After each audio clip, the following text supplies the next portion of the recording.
Assalamualaikum warahmatullahi wabarakatuh, salam pencerahan. Apa kabar pemirsa TVMU dimanapun Anda berada? Senang rasanya saya Rizky Nurul Ilmi dapat hadir kembali menjumpai Anda dalam berita dan analisa. Sejumlah informasi yang cerdas dan mencerahkan akan kami hadirkan selama 30 menit ke depan. Untuk itu ikutilah berita dan analisa selengkapnya.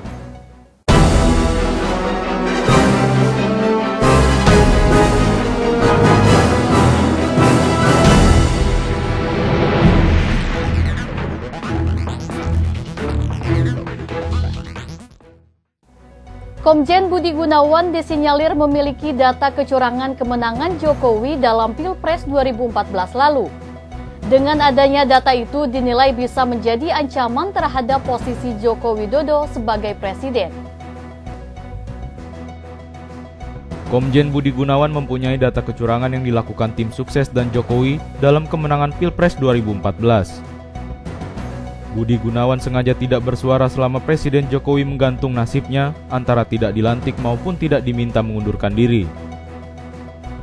Sebagai orang yang konon terlibat dalam Pilpres 2014, Budi Gunawan tahu banyak cara-cara yang ditempuh untuk kemenangan Jokowi termasuk rekayasa dalam rekapitulasi suara. Budi Gunawan yang dekat dengan Megawati ini akan sakit hati saat Jokowi tidak akan melantik Budi Gunawan. Adanya statement Budi Gunawan yang akan membongkar kecurangan Jokowi, DPR tak berspekulasi apapun karena pelantikan calon Kapolri juga menunggu keputusan resmi dari Presiden. Kita nggak perlu berspekulasi lah, kita lihat dulu lah, kita tunggu dulu. Berdasarkan keterangan dari Ketua Tim Independen Buya Shafi'i Ma'arif, Jokowi tidak akan melantik Budi Gunawan sebagai Kapolri. Buya Shafi'i sengaja bersuara di media agar didengar Budi Gunawan, Megawati, dan PDIP. Langkah ini biasa dilakukan Jokowi agar orang yang tidak dilantik bisa berpikir dan tidak sakit hati. Rizky Nurul Ilmi, Bambang Triwibowo memberitakan dari Jakarta. Mencermati polemik KPK dan Polri serta situasi politik di pemerintahan Joko Widodo yang kian meruncing, gabungan relawan Jokowi tetap solid dan mendukung sepenuhnya terhadap program nawacitanya. Kisruh antara Polri dan Komisi Pemberantasan Korupsi atau KPK dan situasi politik yang tidak menentu ini tidak membuat surut dukungan tim relawan terhadap pemerintahan Jokowi. Tim relawan yang terdiri dari Rela Republik Indonesia, Seknas Muda Jokowi, KPP Jokowi, dan Sekber Partisipasi Indonesia tetap solid. Salah satu relawan Jokowi dari Rela Republik Indonesia yaitu Joko Setianto dalam konferensi pers di kantornya mengatakan kisruh antara Polri dan KPK seyogyanya jangan dicampur adukan dengan politik. Oleh karenanya, melalui pernyataan sikapnya tim relawan Jokowi mendesak agar Presiden Joko Widodo menghentikan perseteruan antara Polri dan KPK dan memilih kembali Kapolri yang bersih dan bebas persoalan hukum serta mendorong KPK agar bersih dari kepentingan politik. Menurutnya Presiden Jokowi harus membatalkan pelantikan calon Kapolri Budi Gunawan dan menggantikan yang baru. Apa yang dilakukan Presiden Jokowi jangan dipatahkan negatifnya atau mengandai-andai apa yang dilakukan Jokowi semata-mata untuk kepentingan masyarakat Indonesia. Relawan ya, memang sudah dengan sikap bahwa sebaiknya tidak dilantik. Bila ada pemaksaan Pak dari unsur partai pengusung, sementara sekarang juga relawan sepertinya sudah berikut. Ya. Ini sikap dari relawan ini seperti apa? Ya, saya rasa kalau Jokowi, Pak, itu, saya rasa kita kita nunggu dan jangan berandai-andai bahwa ini akan mendesak bagaimana. Kita meletakkan bahwa dasar yang akan dilakukan itu Pak Jokowi adalah untuk sesuatu yang benar dan kepentingan masyarakat umum. Saya rasa itu kita nggak usah berandai-andai lah bahwa ini nanti bagaimana. Kita tunggu toh proses hukum. Pak Jokowi nunggu. Jadi Presiden cukup bersabar, tetapi saya rasa tadi sudah ditanyakan bagaimana. Ya, Presiden mesti mengambil sikap. Polemik cicak buaya jilid 2 ini membuat situasi pemerintahan Jokowi semakin memanas, bahkan penunjukan Budi Gunawan sebagai Kapolri oleh Jokowi akhir-akhir ini terus dipolitisasi oleh sekelompok orang. Kendati demikian, apa yang dilakukan Jokowi ini tak menyurutkan semangat serta dukungan terhadap Jokowi. Dedi Muhsoni memberitakan dari Jakarta. Ketua Tim 9 Shafi'i Ma'arif memastikan Komjen Budi Gunawan tidak dilantik menjadi Kapolri. Namun Wakil Ketua DPR RI Fadlizon masih menunggu keputusan formal Presiden terkait Komjen Budi Gunawan. Presiden Joko Widodo hingga kini masih belum melantik Komjen Budi Gunawan sebagai Kapolri. Presiden akan menunggu proses hukum yakni sidang gugatan pra-peradilan Budi Gunawan sebelum memutuskan apakah akan melantik Budi Gunawan atau tidak. Selasa lalu, Presiden melakukan pertemuan dengan para pimpinan Koalisi Indonesia Hebat di Istana Negara.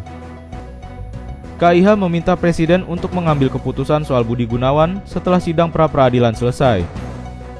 Wakil Ketua DPR RI Fadlizon juga menegaskan pelantikan calon Kapolri masih menunggu keputusan resmi dari Presiden.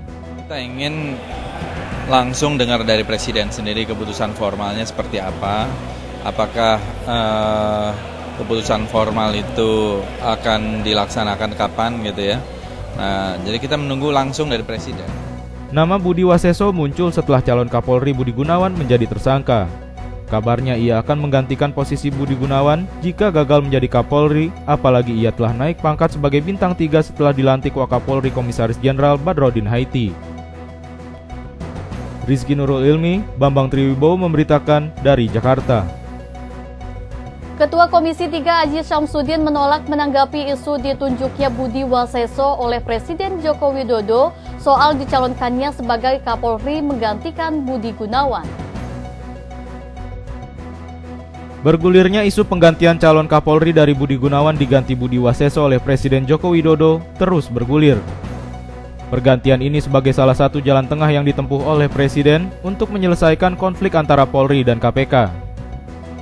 Meskipun masih sebatas isu, kabarnya langkah Presiden ini didukung oleh partai-partai baik dari Koalisi Indonesia Hebat maupun Koalisi Merah Putih.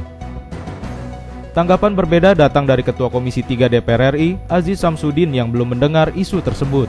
Dengan jawaban diplomatis, Aziz enggan berkomentar isu yang belum diketahui kepastiannya tersebut. Saya belum dengar itu dan saya tidak ingin berkomentar jauh karena itu masih asumsi-asumsi, belum definitif. Kabar Reskrim Budi Waseso sendiri baru saja dilantik dan kenaikan pangkat dari Inspektur Jenderal menjadi Komisaris Jenderal di Mabes Polri yang dipimpin oleh Wakapolri Komjen Polisi Badrodin Haiti.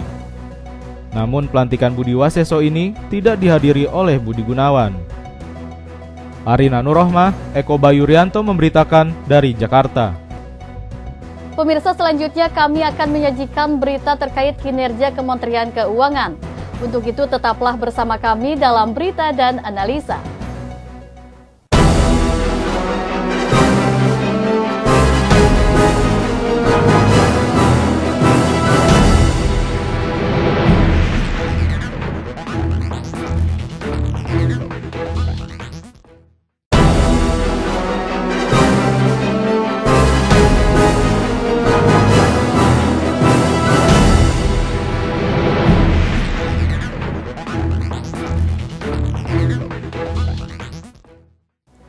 Pemirsa, terima kasih masih bersama kami dalam Berita dan Analisa. Anggota Komisi 9 Marwar Sirait mengkritik kinerja Kementerian Keuangan karena banyaknya penurunan pendapatan negara, baik dari pajak, bea cukai, dan penurunan pertumbuhan ekonomi. Dibatalkannya rapat kerja Komisi 11 dengan Badan Usaha Milik Negara atau BUMN dengan agenda penting yang rencananya akan membahas mengenai penyertaan modal negara yang diusulkan 48,1 triliun. Namun karena DPR membutuhkan waktu pendalaman terkait usulan penyuntikan modal negara ke 35 BUMN dari Badan Pemeriksa Keuangan, akhirnya Komisi 11 tetap melakukan rapat dengan Menteri Keuangan Bambang Brojonegoro beserta jajarannya. Dari pertemuan tersebut, anggota Komisi 11 DPR RI Marwar Sirait mengkritik kinerja Kementerian BUMN dan Kementerian Ekonomi yang mengakibatkan penurunan pertumbuhan ekonomi, serta untuk pertama kalinya bea cukai yang tidak mencapai target.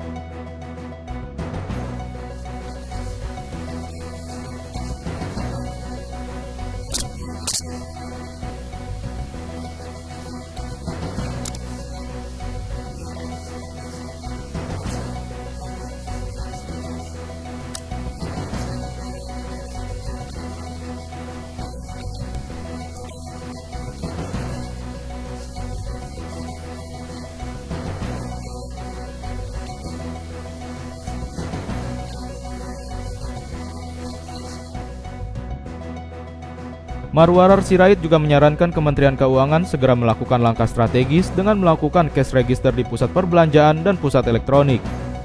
Kemudian menaikkan gaji lembaga perpajakan negara, namun tetap dilakukan pemantauan agar mereka bekerja secara optimal, tegas untuk memberlakukan pajak bagi perusahaan besar, bukan hanya tegas pada masyarakat kecil semata.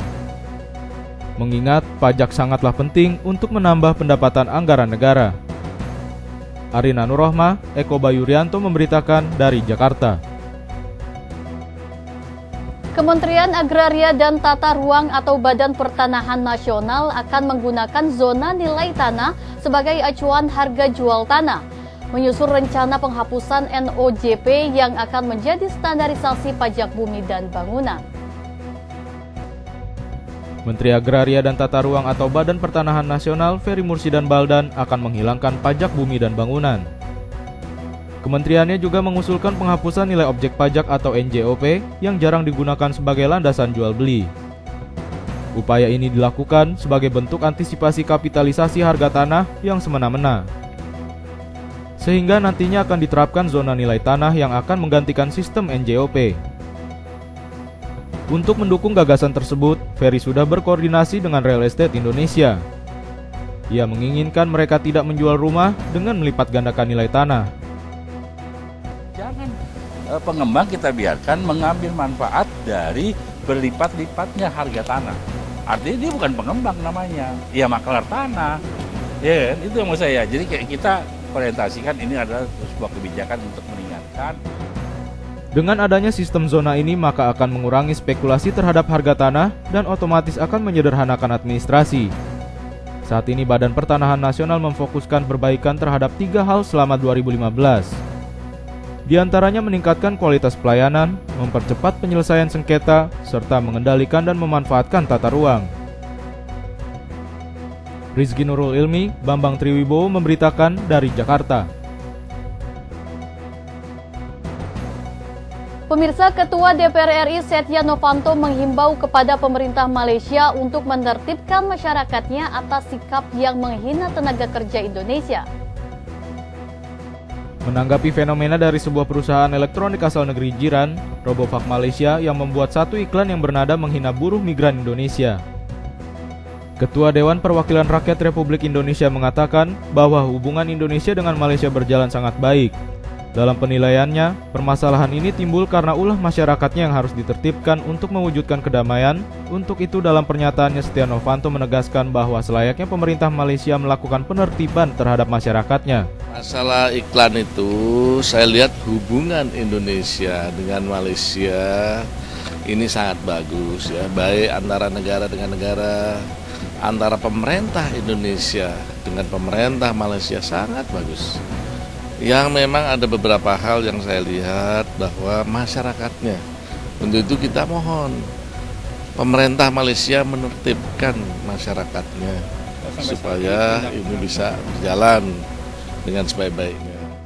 Untuk mendorong penyelesaian masalah kehormatan warga negara Indonesia, DPR sudah meminta Duta Besar Indonesia di Malaysia dan Duta Besar Malaysia untuk menindaklanjuti permasalahan ini dengan sebaik-baiknya. Arina Nurrohmah, Alfat Amrin, Eko Bayurianto memberitakan dari Jakarta. Meski pemerintah Indonesia telah memastikan bahwa kondisi Indonesia aman, namun belum membuat pemerintah Amerika Serikat dan Australia mencabut travel warning terhadap Indonesia. Awal Januari lalu, pemerintahan Amerika Serikat melalui Kedutaan Besar Amerika untuk Indonesia mengingatkan warganya di Surabaya, Jawa Timur untuk meningkatkan kewaspadaan. Jakarta released a security message on January 3rd, which alerted U.S. citizens to a potential threat against U.S. Khususnya saat berada di hotel dan bank milik perusahaan Amerika. Sampai saat ini, travel warning untuk Indonesia masih berlaku. Wouldn't simply wait a week and then launch the attack. They would know that they're being watched. Menurut pengamat terorisme wilayah Asia Tenggara, Jonah Blank, pemerintah Amerika Serikat punya alasan yang kuat untuk tidak segera mencabut travel warning itu. Sementara itu, pemerintah Indonesia telah menyatakan bahwa wilayahnya aman, seperti yang terjadi di Paris. Serangan terhadap redaksi tabloid Charlie Hebdo Januari lalu. It doesn't require Al-Qaeda giving an order. It doesn't require ISIS to give an order. Travel warning pemerintah Amerika Serikat ini segera diikuti travel warning dari negara lainnya termasuk Inggris dan Australia. Natural to be on heightened alert because maybe unrelated but may lead to copycat incidents, people taking the opportunity. How long they have to be more careful? If I were living in Surabaya, I would listen very carefully to what the US Embassy was saying, to what the Indonesian government was saying. Selain Surabaya, Bali juga dipandang sebagai wilayah yang rawan. Dari Washington, demikian laporan tim VOA. Pemirsa, selanjutnya kami akan menyajikan berita terkait kunjungan pejuang Papua Merdeka berkunjung ke gedung dakwah pimpinan pusat Muhammadiyah. Untuk itu tetaplah bersama kami dalam berita dan analisa.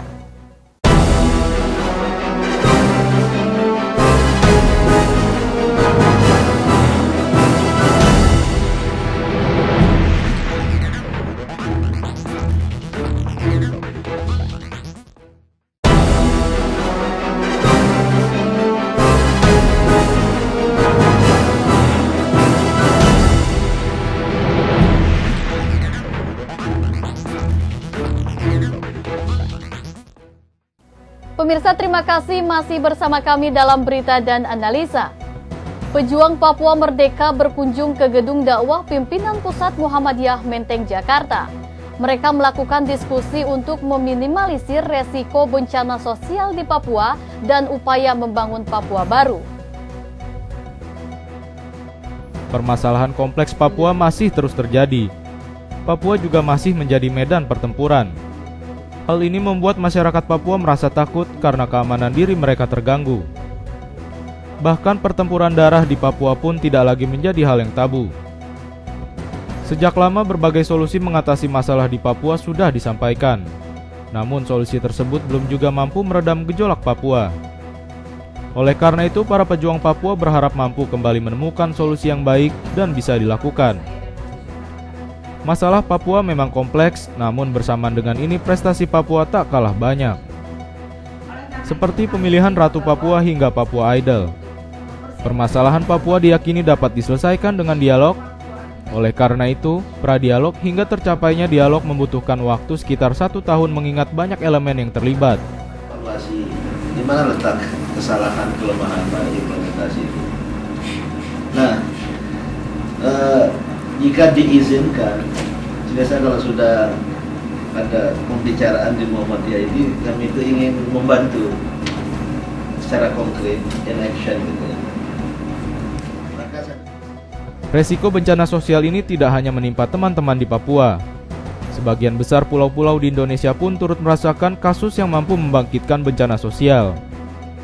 Dalam diskusi ini, salah satu penyampai bahan presentasi Reni berharap Muhammadiyah dapat membantu lobi. Lobi tersebut ditujukan kepada pemerintah, Polri, dan TNI agar segera menyelesaikan masalah Papua untuk menuju Papua baru. Irmalia Septiana, Mas Agung Rahmantio memberitakan dari Jakarta.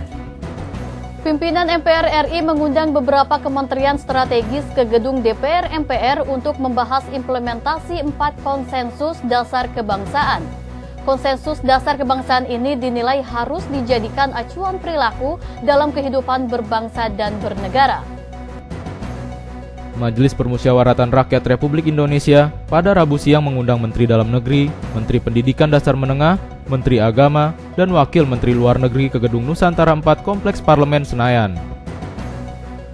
Pertemuan ini dipimpin langsung oleh Ketua MPR RI Zulkifli Hasan dan dihadiri seluruh pimpinan MPR lainnya.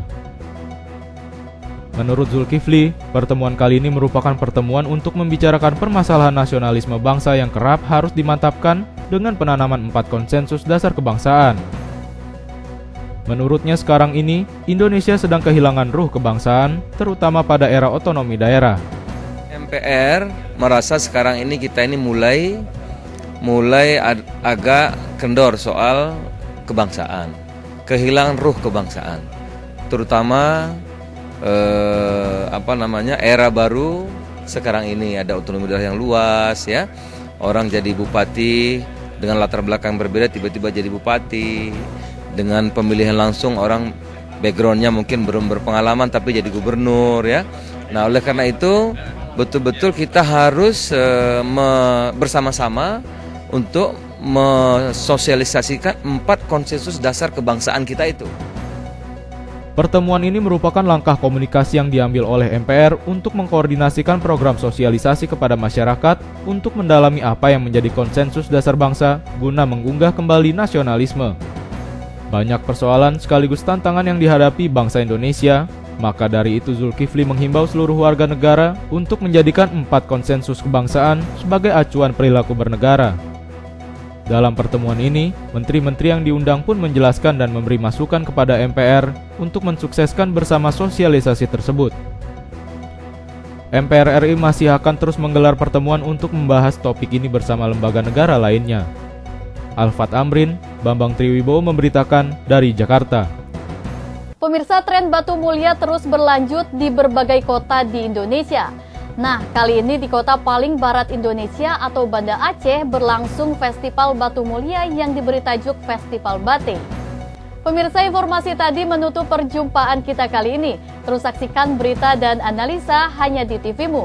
Saya Rizky Nurul Ilmi dan kru TVMU yang bertugas pamit undur diri dari hadapan Anda. Sampai jumpa, salam pencerahan dan wassalamualaikum warahmatullahi wabarakatuh.